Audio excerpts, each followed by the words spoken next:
So hi hello welcome back to Savitri blog YouTube channel ಅಂತ ಹೇಳ್ತಾ ಇವತ್ತು ನಾನು ನಮ್ಮ ಉತ್ತರ ಕರ್ನಾಟಕ ಶೈಲಿಯ ಹೋಳು ಬದನೆಕಾಯಿ ಪಲ್ಯ ಯಾವ ಥರ ಮಾಡೋದು, ರೊಟ್ಟಿ ಜೊತೆ ಅಥವಾ ಚಪಾತಿ ಜೊತೆ ಹೋಳು ಬದನೆಕಾಯಿ ಪಲ್ಯ ಯಾವ ಥರ ಮಾಡೋದು ಅಂತ ತೋರಿಸ್ಕೊಡ್ತಾ ಇದ್ದೀನಿ. ಸೊ ಸಿಂಪಲ್ಲಾಗಿ ಮಾಡೋದು ಇದು ರೆಸಿಪಿನ.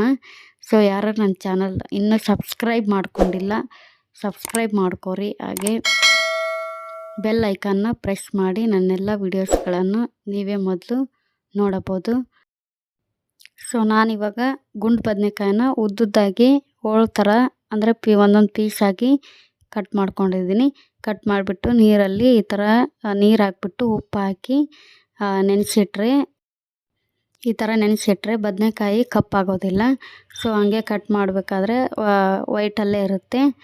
ಉಪ್ಪು ಹಾಕಿ ನೆನೆಕ್ಕಿಡಬೇಕು. ಸೊ ನಾನು ಒಂದು ಈರುಳ್ಳಿನ ಈಗ ಬದನೆಕಾಯಿ ಎಲ್ಲ ಕಟ್ ಮಾಡಿ ಇಟ್ಕೊಂಡಿದ್ದೀನಿ.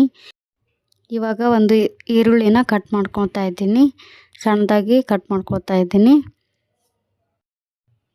ಸೊ ಇವಾಗ ಈರುಳ್ಳಿನ ಸಣ್ಣದಾಗಿ ಕಟ್ ಮಾಡ್ಕೊಂಡು ಇಟ್ಕೊಂಡಿದ್ದೀನಿ. ನೆಕ್ಸ್ಟು ಒಂದು ಟೊಮೊಟೊನ ಅಥವಾ ಎರಡಾದರೂ ಹಾಕ್ಕೋಬೋದು. ಸೊ ನಾನು ಒಂದು ತೊಗೊಂಡಿದ್ದೀನಿ. ಒಂದು ಟೊಮೊಟೊನ ಸಣ್ಣದಾಗಿ ಕಟ್ ಮಾಡ್ಕೊಳ್ತಾ ಇದ್ದೀನಿ. ಕಟ್ ಮಾಡ್ಕೊಂಬಿಟ್ಟು ಟೊಮೊಟೊ ಅಂತೂ ಸಣ್ಣದಾಗಿ ಕಟ್ ಮಾಡಿಕೊಂಡೆ. ಇವಾಗ ಸ್ವಲ್ಪ ಕರಿಬೇವನ್ನು ತೊಗೊಂಡಿದ್ದೀನಿ. ಸೊ ನೆಕ್ಸ್ಟ್ ಇವಾಗ ಒಲೆ ಹಚ್ಕೊಂಡಿದ್ದೀನಿ. ಒಲೆ ಹಚ್ಕೊಂಡ್ಬಿಟ್ಟು ಬಾಣಲಿನ ಇಟ್ಕೊಳ್ತಾ ಇದ್ದೀನಿ.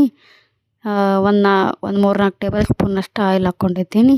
ಆಯಿಲ್ ಹಾಕ್ಕೊಂಬಿಟ್ಟು ಎಣ್ಣೆ ಕಾದ ನಂತರ ಜೀರಿಗೆ, ಸಾಸಿವೆ, ಕರಿಬೇವನ್ನ ಹಾಕ್ಕೊಂಡಿದ್ದೀನಿ. ನೆಕ್ಸ್ಟು ಈರುಳ್ಳಿನ ಹಾಕ್ಕೊಂಡು ಚೆನ್ನಾಗಿ ಫ್ರೈ ಮಾಡ್ಕೋಬೇಕು. ನೋಡಿ, ಚೆನ್ನಾಗಿ ಫ್ರೈ ಮಾಡ್ಕೊಂಬಿಟ್ಟು ಗೋಲ್ಡನ್ ಕಲರ್ ಬರೋವರೆಗೂ. ಸೊ ನೆಕ್ಸ್ಟ್ ಬದನೆಕಾಯಿನ ಹೋಳಾಗಿ ಕಟ್ ಮಾಡ್ಕೊಂಡಿದ್ದೀನಲ್ಲ ಅದನ್ನು ಹಾಕ್ಕೊಳ್ತಾ ಇದ್ದೀನಿ. ಹಾಕ್ಕೊಂಬಿಟ್ಟು ನೆಕ್ಸ್ಟು ಟೊಮೊಟೊನ ಸಣ್ಣದಾಗಿ ಕಟ್ ಮಾಡ್ಕೊಂಡಿರುವಂಥ ಟೊಮೊಟೊನ ಹಾಕ್ಕೊಳ್ತಾ ಇದ್ದೀನಿ. ಹಾಕ್ಕೊಂಬಿಟ್ಟು ಚೆನ್ನಾಗಿ ಎಣ್ಣೆಯಲ್ಲಿ ಫ್ರೈ ಮಾಡ್ಕೋಬೇಕು. ಫ್ರೈ ಆದ ನಂತರ ಅಚ್ಚ ಖಾರದ ಪುಡಿ ಹಾಕ್ಕೊಳ್ತಾ ಇದ್ದೀನಿ. ನಮಗೆ ಖಾರ ಎಷ್ಟು ಬೇಕು ಅಷ್ಟು ಹಾಕ್ಕೋಬೇಕು. ಸೊ ನೆಕ್ಸ್ಟು ಖಾರ ನಂತರ ಮಸಾಲಾನ ಹಾಕ್ಕೋಬೇಕು. ಸ್ವಲ್ಪ ಖಾರ ಹಾಕಿದ ನಂತರ ಸಾಂಬಾರು ಪೌಡ್ರ್ ಹಾಕ್ಕೋಬೇಕು. ಇದ್ದರೆ ಹಾಕ್ಕೋಬೇಕು, ಇಲ್ಲಾಂದರೆ ಇಲ್ಲ. ನೆಕ್ಸ್ಟು ಧನಿಯಾ ಪುಡಿ ಹಾಕ್ಕೊಂಡಿದ್ದೀನಿ. ನೆಕ್ಸ್ಟು ಗರಂ ಪೌಡ್ರ್ ಹಾಕ್ಕೊಳ್ತಾ ಇದ್ದೀನಿ. ಸೊ ಇದೆಲ್ಲ ಹಾಕಿದ ಮೇಲೆ ಸೊ ಇವಾಗ ಇದನ್ನೆಲ್ಲ ಹಾಕ್ಕೊಂಬಿಟ್ಟು ಚೆನ್ನಾಗಿ ಈ ಥರ ಮಿಕ್ಸ್ ಮಾಡ್ಕೋಬೇಕು. ಮಸಾಲೆ ಎಲ್ಲ ಅದಕ್ಕೆ ಹತ್ಕೋಬೇಕು. ಸೊ ಈ ಥರ ಚೆನ್ನಾಗಿ ಮಿಕ್ಸ್ ಮಾಡ್ಕೊಂಡ ನಂತರ ಇದಕ್ಕೆ ಕಡಲೆ ಬೀಜನ ಹುರಿದ್ಬಿಟ್ಟು ಪೌಡ್ರ್ ಮಾಡಿರುವಂಥ ಕಡಲೆ ಪುಡಿನ ಹಾಕ್ಕೊಳ್ತಾ ಇದ್ದೀನಿ. ಸೊ ನೋಡಿ, ಒಂದು ಬಟ್ಲಲ್ಲಿ ತೊಗೊಂಡಿದ್ದೆ. ಸೊ ಅದನ್ನು ಹಾಕ್ಕೊಳ್ತಾ ಇದ್ದೀನಿ. ಅಷ್ಟು ಹಾಕ್ಕೊಳ್ತಾ ಇದ್ದೀನಿ. ಹಾಕ್ಕೊಂಬಿಟ್ಟು ಚೆನ್ನಾಗಿ ಮಿಕ್ಸ್ ಮಾಡ್ಕೋಬೇಕು. ಇನ್ನೊಂದು ಸ್ವಲ್ಪ ಉಳಿತು, ಸೊ ಅದನ್ನು ಹಾಕ್ಕೊಳ್ತಾ ಇದ್ದೀನಿ.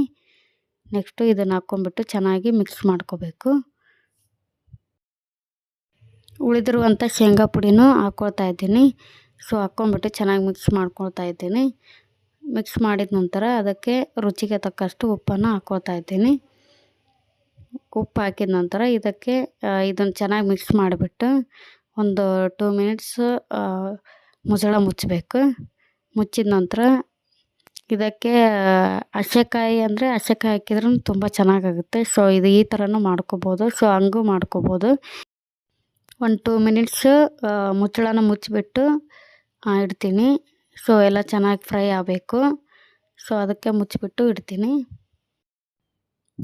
ನೋಡಿ, ಇವಾಗ ಮುಚ್ಚಳ ತೆಗಿತಾ ಇದ್ದೀನಿ ಎಷ್ಟು ಚೆನ್ನಾಗಾಗಿದೆ ಅಂತಂದು. ಇದಕ್ಕೆ ಸ್ವಲ್ಪ ನೀರು ಹಾಕ್ಕೋಬೇಕು. ನೀರು ಹಾಕ್ಕೊಂಬಿಟ್ಟು ಚೆನ್ನಾಗಿ ಕುದಿಸ್ಬೇಕು. ಒಂದು ಅರ್ಧ ಗ್ಲಾಸ್ನಷ್ಟು ಹಾಕ್ಕೋಬೇಕು, ಯಾಕಂದರೆ ಎಣ್ಣೆಲಿ ಆಲ್ರೆಡಿ ಫ್ರೈ ಆಗಿರುತ್ತೆ ಅಲ್ಲ. ಸೊ ಅದಕ್ಕೆ ಒಂದು ಸ್ವಲ್ಪ ನೀರು ಹಾಕ್ಕೊಂಬಿಟ್ಟು ಚೆನ್ನಾಗಿ ಕುದಿಸ್ಬೇಕು. ನೋಡಿ, ಕುದೀತಾ ಇದೆ. ಈ ಥರ ಬರುತ್ತೆ. ಕುದ ನಂತರ ನಮ್ಮ ಕಡೆ ರೊಟ್ಟಿ ಜೊತೆ ಚಪಾತಿ ಜೊತೆ ಇದನ್ನು ತಿಂತಾರೆ. ಸೊ ಈ ರೆಸಿಪಿ ನಿಮಗಿಷ್ಟ ಆದರೆ ಲೈಕ್ ಮಾಡಿ, ಶೇರ್ ಮಾಡಿ, ಕಮೆಂಟ್ ಮಾಡಿ, ಹಾಗೆ ನಮ್ಮ ಚಾನಲ್ನ ಸಬ್ಸ್ಕ್ರೈಬ್ ಮಾಡಿ, ಹಾಗೆ ಹೀಗೆ ಸಪೋರ್ಟ್ ಮಾಡಿ ಅಂತ ಹೇಳ್ತಾ, ಸೊ ಈ ರೆಸಿಪಿ ನೋಡಿದ್ದಕ್ಕೆ ಥ್ಯಾಂಕ್ ಯು, ಧನ್ಯವಾದಗಳು.